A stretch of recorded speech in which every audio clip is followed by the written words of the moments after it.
Good afternoon प्यारे बच्चों। आज की केमिस्ट्री क्लास में आप सभी का पुनः एक बार स्वागत है। और आज जो है आज हम पढ़ने जा रहे हैं समावयवता। समावयवता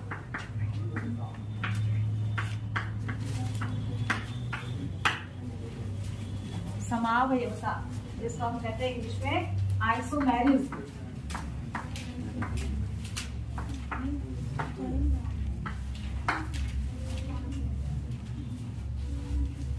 तो सबसे पहले आप समावयवता की परिभाषा को जानेंगे। चाहे तो आप जो है मैं बोर्ड भी जाऊंगी तो आप उसको लिख भी सकते हैं। समावयवता किसे कहते हैं? समावयवता किसे कहते हैं? एक ही अणुसूत्र द्वारा दो या दो से अधिक एक ही अणुसूत्र द्वारा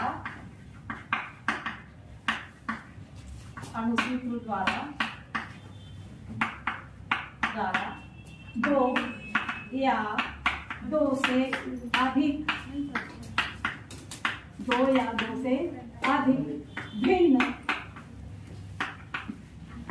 से अधिक भिन्न कार्बनिक यौगिकों को प्रदर्शित करना। दो या दो से अधिक भिन्न कार्बनिक यौगिकों को प्रदर्शित करना।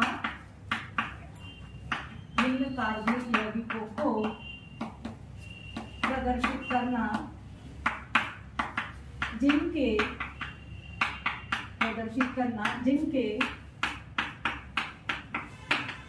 भौतिक एवं रासायनिक गुणधर्म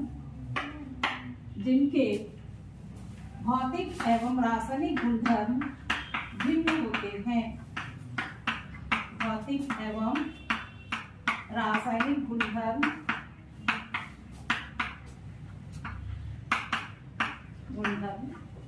भिन्न होते हैं।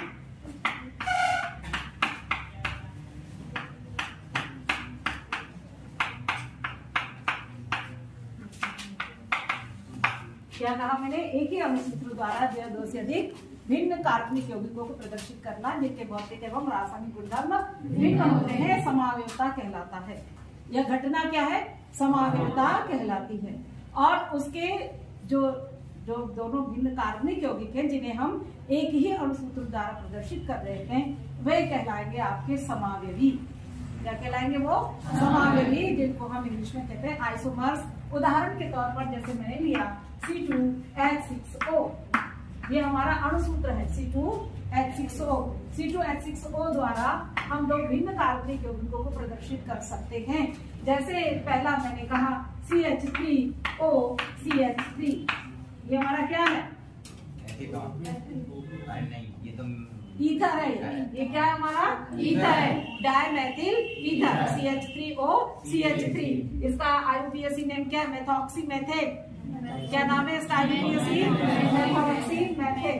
और इसी तरीके से एक और दूसरा हम कार्बनिक यौगिक प्रदर्शित करने जा रहे हैं C2H5OH। देखिए दोनों का समान है, कार्बन हाइड्रोजन और ऑक्सीजन की संख्या। ठीक है, ये हमारा क्या है? एथेनॉल। ये क्या है हमारा? एथेनॉल। वैसे हम इसको प्रचलित नाम इसका है एथिल अल्कोहल और हम इसको IUPAC नेम इसका है एथेनॉल। और ये क्या है हमारा? इसका प्रचलित नाम है डायमेथिल ईथर और इसका IUPAC नेम है मेथॉक्सीमेथेन। क्या नाम है? मेथॉक्सीमेथेन। तो आपको समावयवता की परिभाषा समझ में आ गई होगी सभी को बहुत अच्छे से। अब हम चलते हैं आगे। समावयवता जो है वह दो प्रकार की होती है। ये नोट कर लिया सबने? रब कर दो।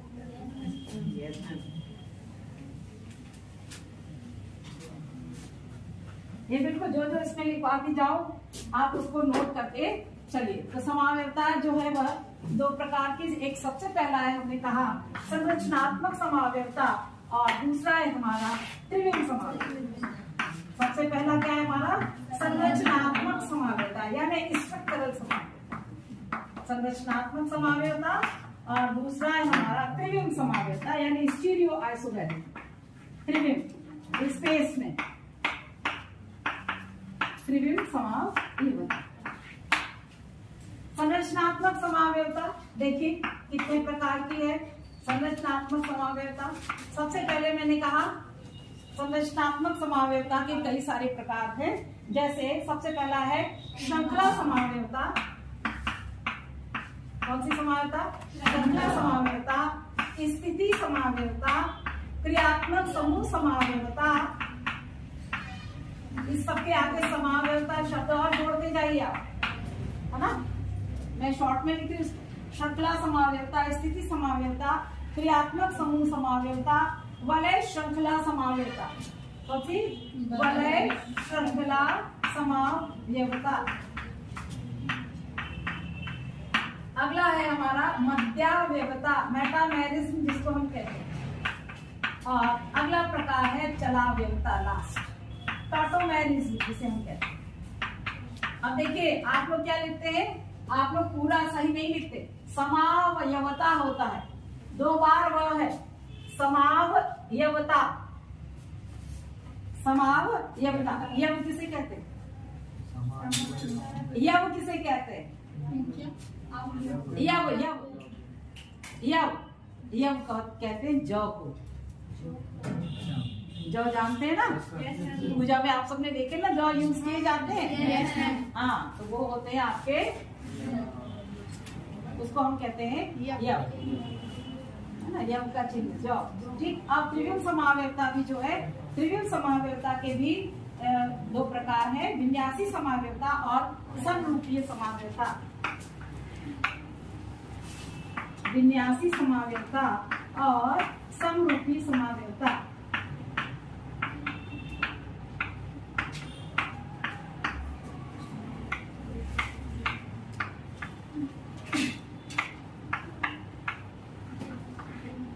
समरूपी समावयवता।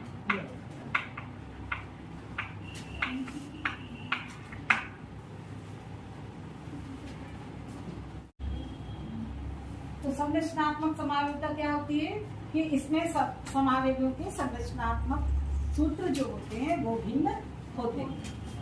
किसमें भिन्नता होती है? संरचना में भिन्नता। इसमें भिन्नता, संरचना में भिन्नता। तो सबसे पहले मैंने लिखा है श्रृंखला समावयवता। कौन सी समावयवता? श्रृंखला समावयवता। तो इसमें यह समावयवता नोट कर लीजिए, यह समावयवता कार्बन परमाणुओं की श्रृंखला के कार्बन परमाणुओं की श्रृंखला के कार्बन परमाणुओं की श्रृंखला के कार्बन परमाणुओं के कार्बन श्रृंखला की कार्बन परमाणुओं के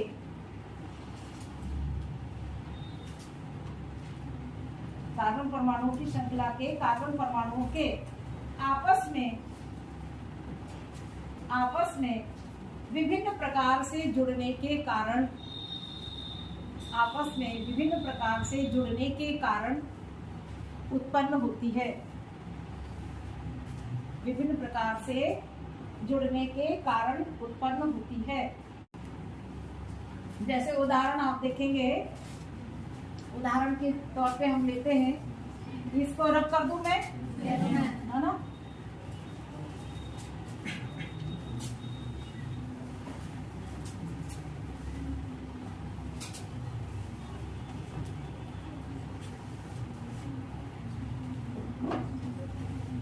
जैसे उदाहरण है हमारा C4H10। इसका उदाहरण बता दिया आपको, श्रृंखला समावयवता। किसका? श्रृंखला समावयवता। तो श्रृंखला समावयवता C4H10 क्या हुआ हमारा? ब्यूटेन। क्या नाम हुआ इसका? ब्यूटेन। ब्यूटेन अर्थात एल्केन अर्थात चूंकि 4 कार्बन परमाणु है इसलिए क्या है ये? ब्यूटेन। ठीक है। तो C4H10 द्वारा हम 2 कार्बनिक यौगिकों को प्रदर्शित कर सकते हैं, जिसमें कि उनमें कौन सी समावयवता पाई जाती है? श्रृंखला समावयवता। तो आप सभी जानते होंगे कि जो हम नॉर्मल ब्यूटेन जब लिखेंगे तो नॉर्मल ब्यूटेन को हमने कैसे लिखा?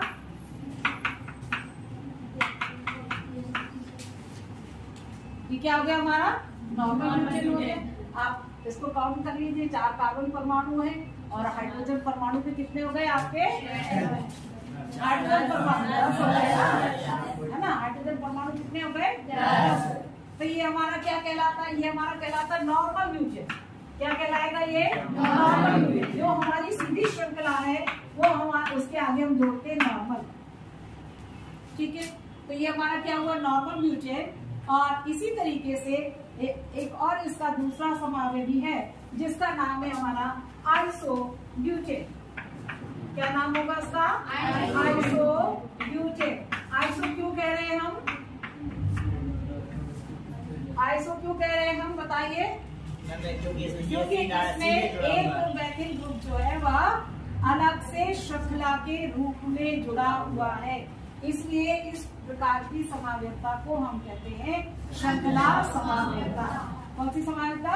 श्रृंखला समावेशता। अब देखिए इसी तरीके से एक और इसका उदाहरण है कि C5H12 के 3 समावेशी है। C5H12 मैंने कहा तो कौन सा हाइड्रोकार्बन हो गया हमारा? पेंटेन। क्या हो जाएगा? पेंटेन। तो इसके हमको 3 समावेशी प्राप्त होते हैं। जैसे सबसे पहले मैंने कहा normal pentane CH3, CH2, CH2 और CH2 और CH3 हो गया। काउंट करिए।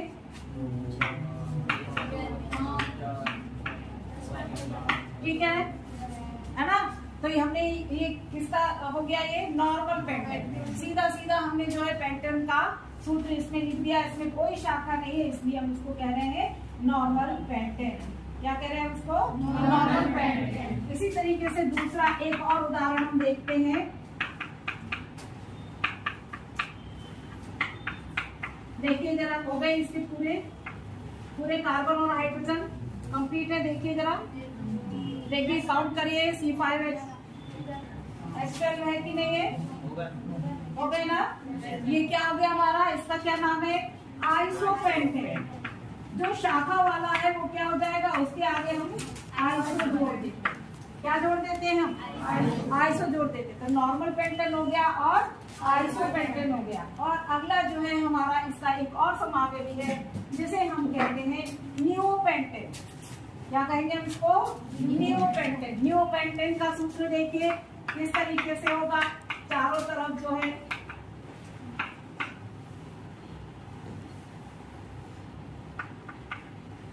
देखिए हो गया है ना। तो ये भी एक देखिए, एक प्रश्न भी आता है कि C5H12 के कितने समावेशी होंगे। ये 11th वालों के लिए भी बहुत इंपॉर्टेंट है। उनको इस तरीके से प्रश्न आता है कि C4 जैसे मैंने यहाँ C4H10 लिखा था कि इसके कितने समावेशी हैं, या जैसे मैंने यहाँ पे लिखा C5H12 इसके कितने समावेशी। तो आप देख रहे हैं कि नॉर्मल है, नियो है और आइसो। नॉर्मल, आइसो और नियो पेंटेन। आया इतना समझ में? अब हम आगे चलते हैं आपकी दूसरी समावेशता की। दूसरा है आपका स्थिति या स्थान समावेशता। पहले इसको नोट कर लीजिए। ये नोट कर लिया?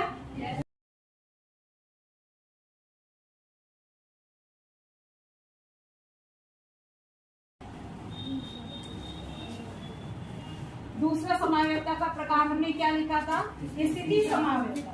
तो स्थिति समावेशता जो है वह प्रतिस्थापी परमाणु या क्रियात्मक समूह द्वारा प्रतिस्थापी परमाणु या क्रियात्मक समूह की प्रतिस्थापी परमाणु या क्रियात्मक समूह की मुख्य श्रृंखला में प्रतिस्थापी परमाणु या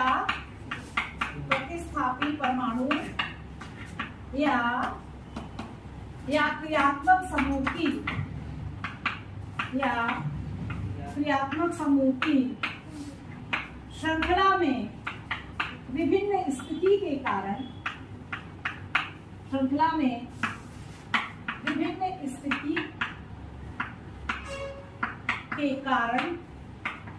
उत्पन्न होती है। विभिन्न स्थिति के कारण क्या था? प्रतिस्थापी परमाणु या क्रियात्मक समूह की श्रृंखला में भिन्न स्थिति के कारण जो समावेशता उत्पन्न होती है उसे हम स्थिति या स्थान समावयवता कहते हैं। जैसे इसके लिए मैंने एक उदाहरण लिया, जैसे C3H7Cl, C3H7Cl उदाहरण देखिए।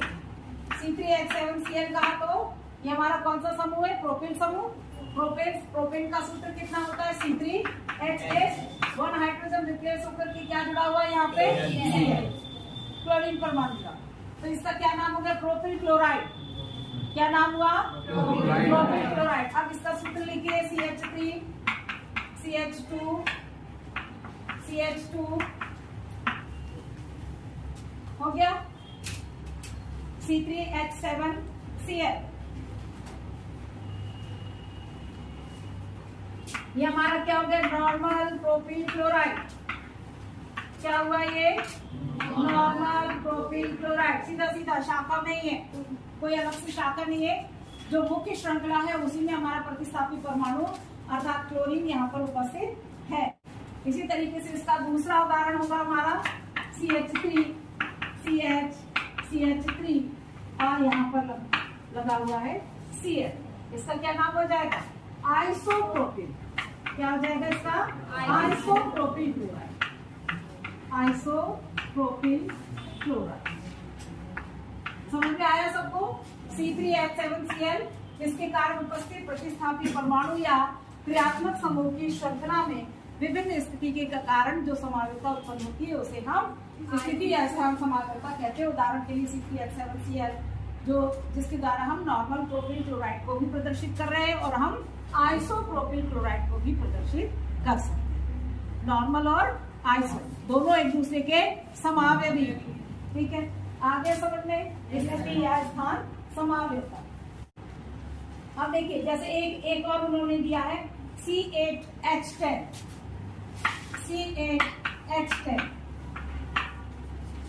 C8H10 यानी कि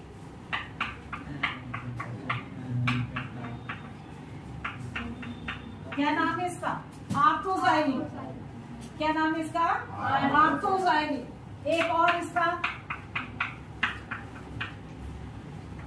ये मैंने यहां लगाया, ये इसका क्या नाम हुआ? मेटाजाइलिन। क्या नाम हुआ? मेटाजाइलिन। CH3 यहाँ CH3 लगा दिया, पैराजाइलिन। तो आर्थो, मेटा और पैराजाइलिन, एक ये भी इसका उदाहरण है, इसका स्थिति या स्थान समावयवता।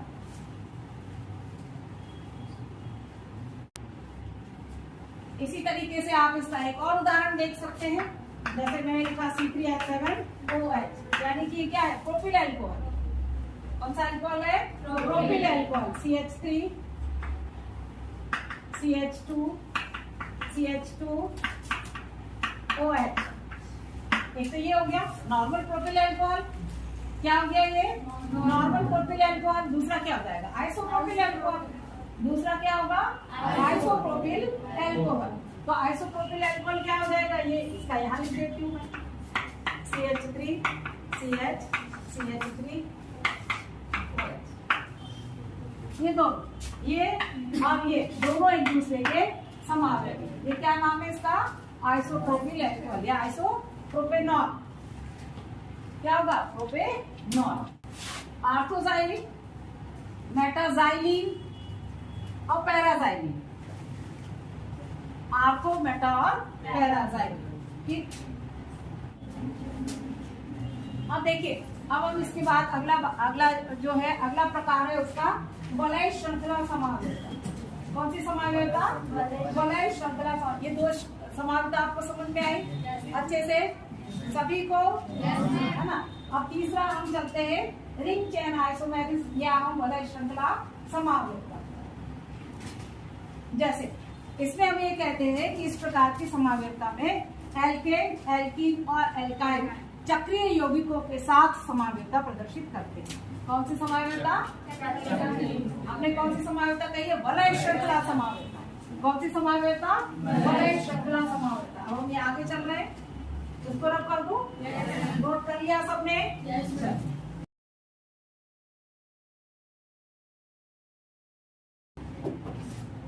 वलय श्रृंखला समावयवता।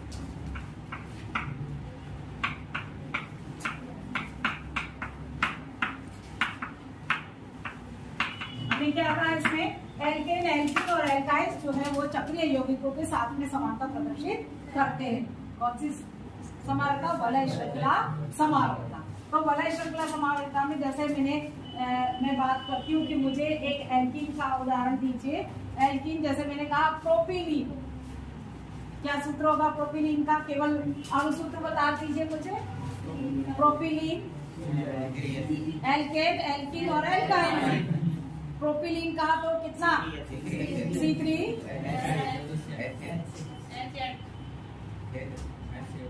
H8 कैसे होगा? H8 तो प्रोपेन हो गया ना, प्रोपिलीन कह रहे हैं ना हम, तो C3H6 क्या होगा?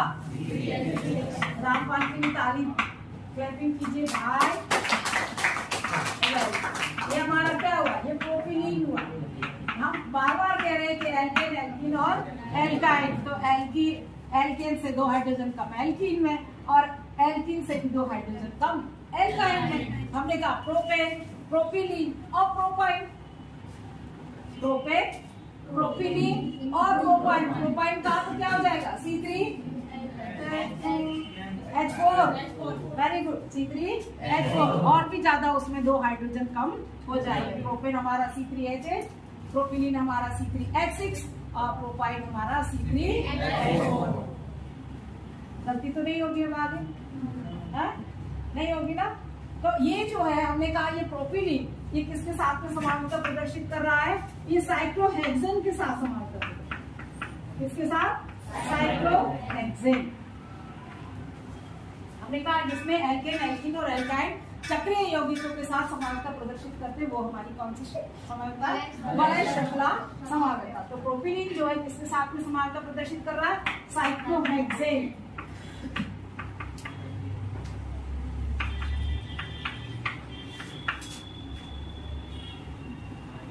साइक्लोहेक्सेन लिखा है, सही लिखा है।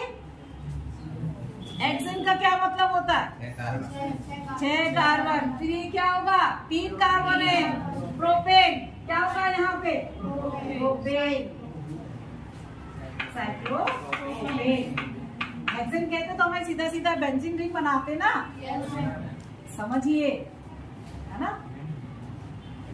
साइक्लोप्रोपेन 3 कार्बन आपको दिख रहे हैं, है ना। यदि हमारा हेक्सेन होता तो 6 कार्बन होते ना, है ना। फिर ये सब चीजें ध्यान से देख करके करो भाई।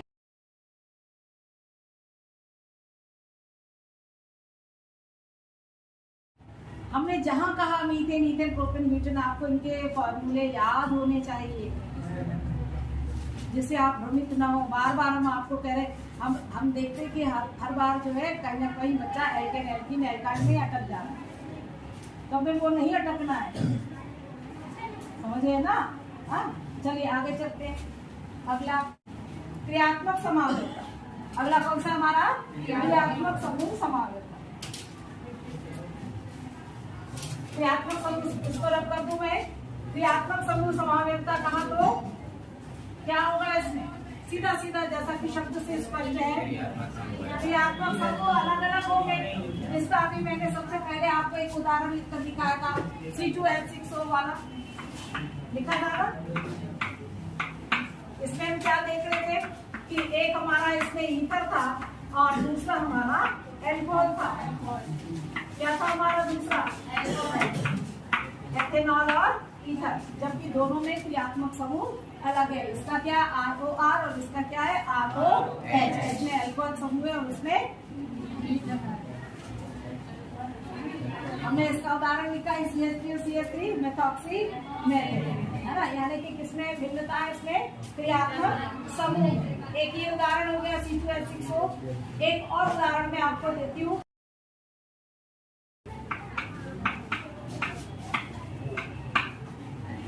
C3H6O, सबसे पहले CH3C4CH। क्या है ये? C3H6O क्या है ये? एसीटोन। क्या है? एसीटोन, ठीक है। दूसरा एक और इसका उदाहरण, ये क्या है? एल्डिहाइड क्या लिखा है C3H6 और O प्रोपेन एल्डिहाइड एक और इसका उदाहरण देखिए, यहाँ कीटोन हो गया, यहाँ आपका एल्डिहाइड हो गया, और तीसरा एक और उदाहरण जो है आपका एल्कोहल। क्या है आपका एल्कोहल?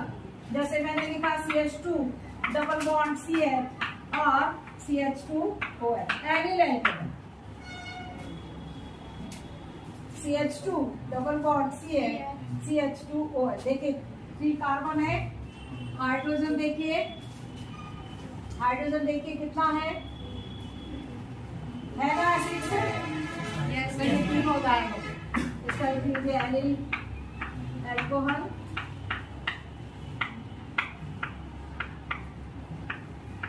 तो आपको पता है प्रोपेनएल्डिहाइड और ईथर। कौन सा ईथर? Dimethyl ether. कौन सा ईथर? Dimethyl ether. एक और उदाहरण हम इसका लेते हैं C3H9N। N कहा तो क्या? N कहा तो एमीन। N कहा तो एमीन। हमने कहा C3H9N कुछ मत करिए, सबसे पहला उदाहरण ले लीजिए CH3 होल ट्राइज है। ये क्या हो गया हमारा? तृतीयक एमीन। कौन सा एमीन हो गया? तृतीयक एमीन। तृतीयक एमीन आप सभी जानते हैं R3H। एक हमारा क्या हो गया? तृतीयक एमीन। और दूसरा इसी तरीके से हमारा है प्रोपिलेमीन। कौन सा एमीन? प्रोपिलेमीन। CH3 CH2 CH2 और NH हुआ। कितने हो गए? 9 हाइड्रोजन हो गए, 3 कार्बन हो गए। देखो जरा सही है क्या लिखा मैंने? CH3 CH2 CH2 NH2। ये कौन सा एमीन हुआ हमारा? प्राथमिक एमीन हुआ। कौन सा हुआ? प्राथमिक एमीन हुआ। ठीक है ना? प्राथमिक एमीन में हमने आपको पहले भी बताया हुआ है कि RNH2 प्राथमिक एमीन, RR और NH ये द्वितीयक एमीन, और RR और R ये हमारा है तृतीयक एमीन। ये बहुत छोटी छोटी सी चीजें हैं पर ये आपका बेस है। जब तक आपको ये नहीं मालूम होगा तब तक आप नहीं कर पाएंगे इन सब चीजों को। फिर एक और एमीन इन्होंने दिया है, एक और एमीन। ये तो एक प्राथमिक हो गया और एक तृतीयक हो गया। अब देखिए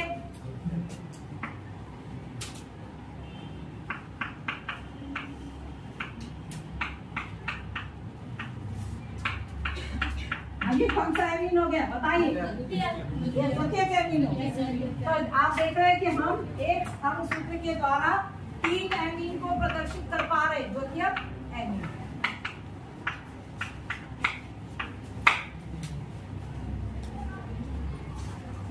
ये बहुत बेसिक चीजें हैं और इनको इतने नीचे से कोई लेकर के नहीं जाता ना।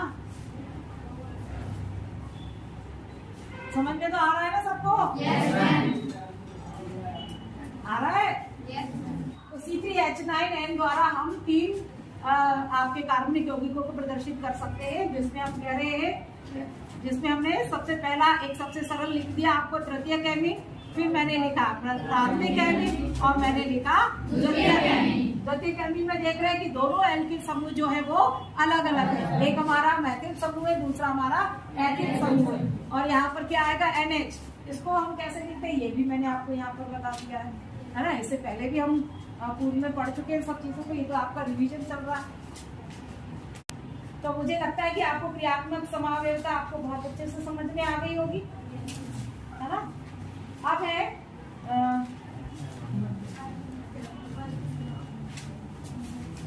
इसको रख कर दो। आप सबने लिख लिया?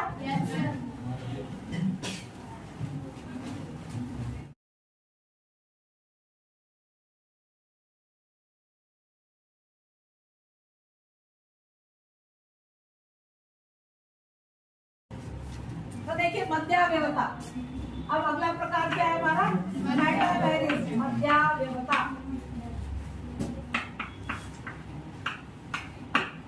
मध्यावयवता या मेटाबैरिज्म। इसमें खाली केवल ये है कि इसमें विभिन्न एल्किल समूह जुड़े, विभिन्न एल्किल समूहों के जुड़ने के कारण उत्पन्न समावयवता मध्यावयवता, मेटाबैलेंस। कौन सी? मध्यावयवता। तो मध्यावयवता में आप देख रहे हैं कि इस प्रकार की समावयवता एक ही सजातीय श्रेणी के सदस्यों द्वारा प्रदर्शित की जाती है। इसमें एक ही क्रियात्मक समूह से भिन्न भिन्न एल्किल समूह जुड़े होते हैं। क्या कहा? एक ही क्रियात्मक समूह से भिन्न भिन्न एल्किल समूह जुड़े हुए होते हैं। जैसे कि इसका एक उदाहरण हम लेकर के चलते हैं। एक उदाहरण जैसे मैंने लिया यहाँ पर C2H5O C2H5, एक तो हमने इसको प्रदर्शित किया। ये C2H5 और C2H5 क्या है? कोई बताएगा मुझे? डायएथिल ईथर, डायएथिल ईथर और इसका IUPAC का नाम C2H5O C2H5 ethoxy ethane, ethoxy ethane. जब हम कह रहे हैं CH3OCH3 को आप कह रहे हैं एथॉक्सी मेथेन, तो वैसे C2H5 और ये OC2H5 ethoxy ethane, ethoxy ethane. ठीक है, तो एक तो हमारा ये हो गया C2, ये कितना हो गया हमारा C4H10O, C4H10O। ये क्या है हमारा? अणुसूत्र हो गया। ये क्या हो गया हमारा? अणुसूत्र हो गया C4H10O। तो एक तो हमने इसको प्रदर्शित कर दिया। दूसरा हम लिख रहे हैं CH3O और अब कितने रह गए? उत्तम ग्रुप जोड़ दीजिए इसमें। Okay, C4H10O methyl propyl ether कौन सी हो गई? अगला समावयवता कौन सी होगी हमारी? त्रिविध समावयवता।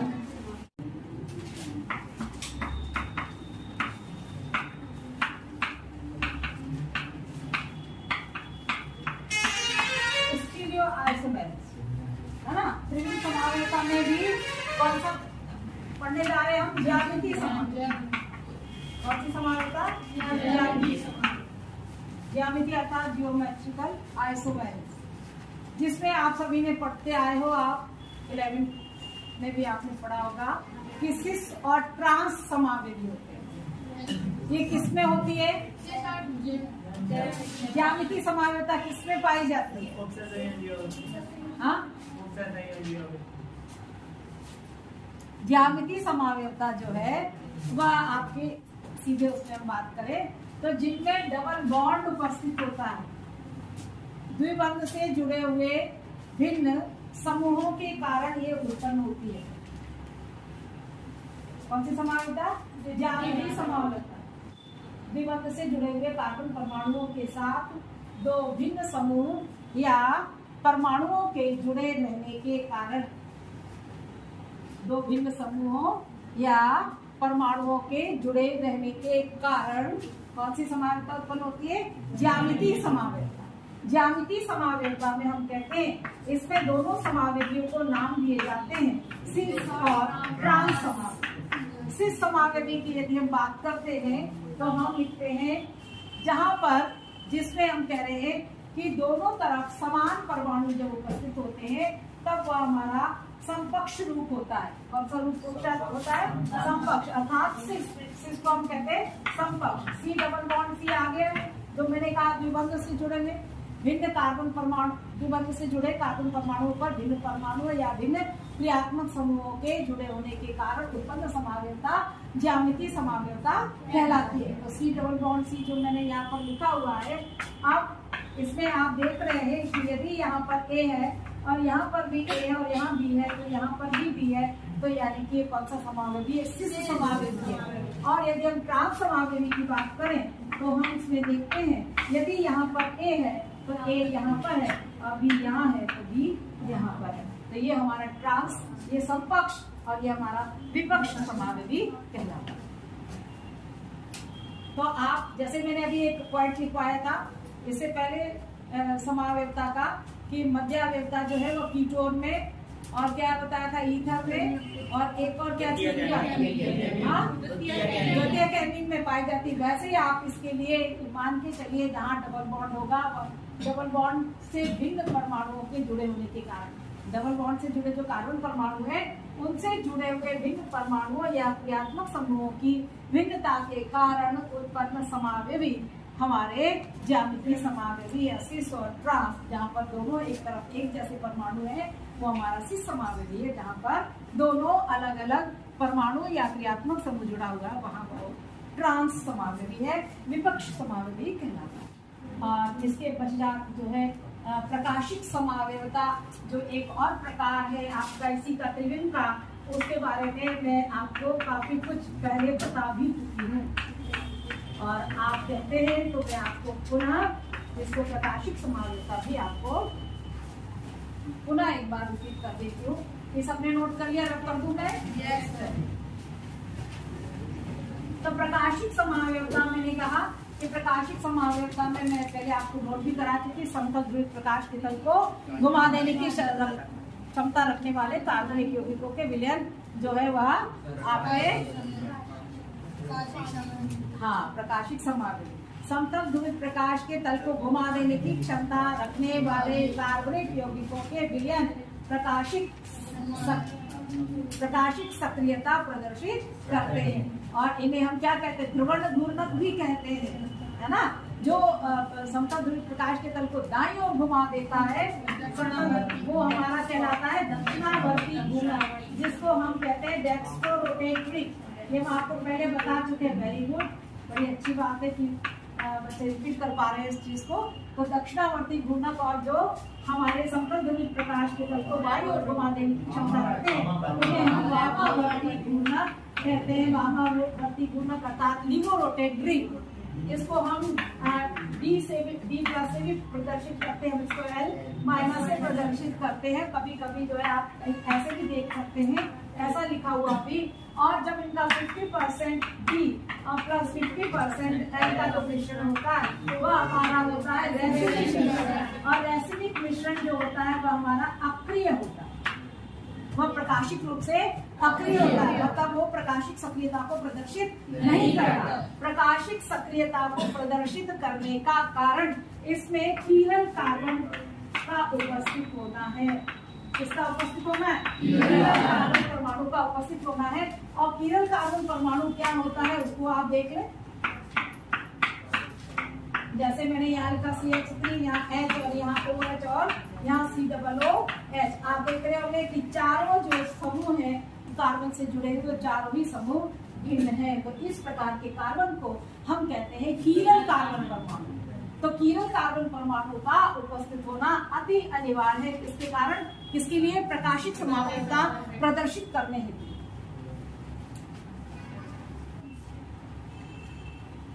तो मुझे लगता है कि आपने प्रकाशिक समावयवता को भी मैं पहले बहुत अच्छे से बीच में आप सबको लिखवा चुकी हूँ और अभी मैंने पुनः बता दिया। जिसे नहीं मालूम है तो मैं एक बार पुनः फिर से रिपीट कर देती हूँ कि प्रकाशिक समावयवता जो है हम किसे कहते हैं? समतल ध्रुवित प्रकाश के तल को घुमा देने की क्षमता रखने वाले कार्बनिक यौगिकों के विलयन प्रकाशिक सक्रिय कहलाते हैं। जो समतल ध्रुवित प्रकाश के तल को दाईं ओर घुमा देता है वो हमारा दक्षिणावर्ती घूर्णक अर्थात डेक्स्ट्रो रोटेटरी कहलाता है। जो समतल ध्रुवित प्रकाश के तल को बाईं ओर घुमा देने की क्षमता रखता है उसे हम वामावर्ती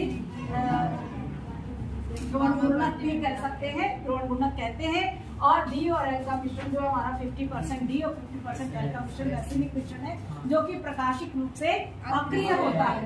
और प्रकाशिक समावयवता का कारण जो है प्रकाशिक सक्रियता का कारण, प्रकाशिक सक्रियता का कारण जो है वह क्या है? हमारा कीरल कार्बन परमाणु का उपस्थित होना है ना।